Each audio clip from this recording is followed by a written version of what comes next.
of our personal ideas and entitlements may lead to low esteem, low self-esteem and low self-confidence, which in turn affects the attitude and quality of actions. Is it okay to maintain a healthy ego before taking up actions? Ego is never healthy. Only healthy ego I know of is the spiritual I, which is soham. And that's not called ego, that's called the self. Ego is a thing only of, it is not a healthy thing at all. In some way or the other, it affects us negatively only. What do you mean by ego and self-respect? There are two things, right? The problem with the question is that they're asking, will I lose self-respect if I just keep submitting myself, agreeing to everything, and not even demanding or asking for what I deserve? A teacher comes to the class, he is not even provided with a table and a chair. The teacher says, I need this basic to do my job. But if you do not provide, should the teacher demand or not? Or should he humbly say, it's okay, I will stand the whole day and whole year and teach you? No, there is a rule. Every teacher should be provided with a table and a chair. And that is his right. That is not ego. If he asks, no, I want a better table than the next teacher, I want a bigger table than the next teacher, I want a simhasana and not a chair, because I am such a good teacher and best of the teacher in the whole of Chikbalapur, then it is ego. But basics are everybody is allowed. Some basics according to the role. Now, President of India came. She's entitled to come in helicopters. She's entitled to come in whatever.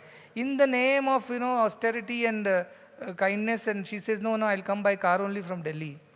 It's not going to work. For her position, her whatever the role that government has given, certain things are required. The Khalil Gibran says, you limping in front of a lame is not compassion. To show that I am also limping, you are also limping. No, that is wrong. Instead, you walk and help the person who is handicapped to walk better. So, what you said is self-respect. We have to ask about self-respect. Self-respect is not a problem. In self-respect, there is no negative emotion. In ego, there is negative emotion. So, how will you know this is my self-respect or ego? When there is no negative emotion in it, then you know it is self-respect.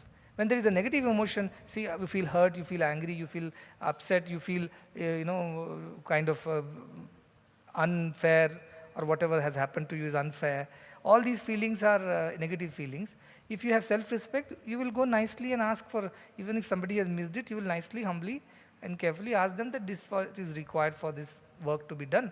I am entitled to it. Kindly, for my job to be done properly, please give me a table and a chair. Matter ends there. But if you want a bigger table and a bigger chair, then there is a problem, you see. Again, for your role and entitlement, a principal will have a cabin, a teacher may have just a working station. It depends on what entitlements you have as per the rules. So that entitlement you should ask. In that, they should not feel shy and feel too diffident and say, no, I'm supposed to be a spiritual person, I'm supposed to be a humble person, I'm supposed to wear tatters only, I'm supposed to eat only in limited food, and this is all unnecessary. I say this spirituality is so misunderstood. You have been given a job, you need this, what you need. So don't think like that. In fact, this also applies when sometimes people ask me, why do you live in a certain way or go in certain way and things like that. I said, my job demands that.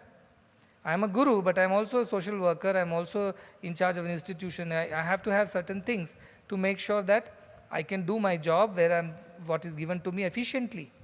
In the name of austerity, humility and things like that, I can't board a ship and go to another country just because the ticket prices are lower and take 3 months to reach another country. In the name of austerity and humility, no. Similarly, if somebody says you are a guru, you are supposed to live a very austere life, you should only walk wearing wooden sandals. That's what gurus did of the past. Am I supposed to agree to that? I'll say, no, nothing to you. You have no understanding of what you are talking. In the name of humility or whatever, you are actually misrepresenting the very idea of spirituality. So I tell what is required for me, I have to do. What is not required. So Janaka is the best example. That is what has come from the shloka also. He lived like that. He lived like a king by the day and was saint in the night. He lived with all the ornaments and everything, sat on the simhasana, enjoyed all the privileges of the king as he was supposed to, and used it to help the people. At the end of the day, he was a sannyasi again. Same way we should live in our lives.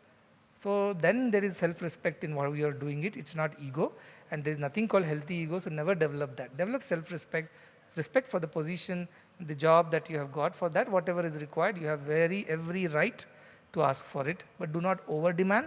That's where ego comes into picture. Or do not under-ask. That also is a negative. That also is a ego only.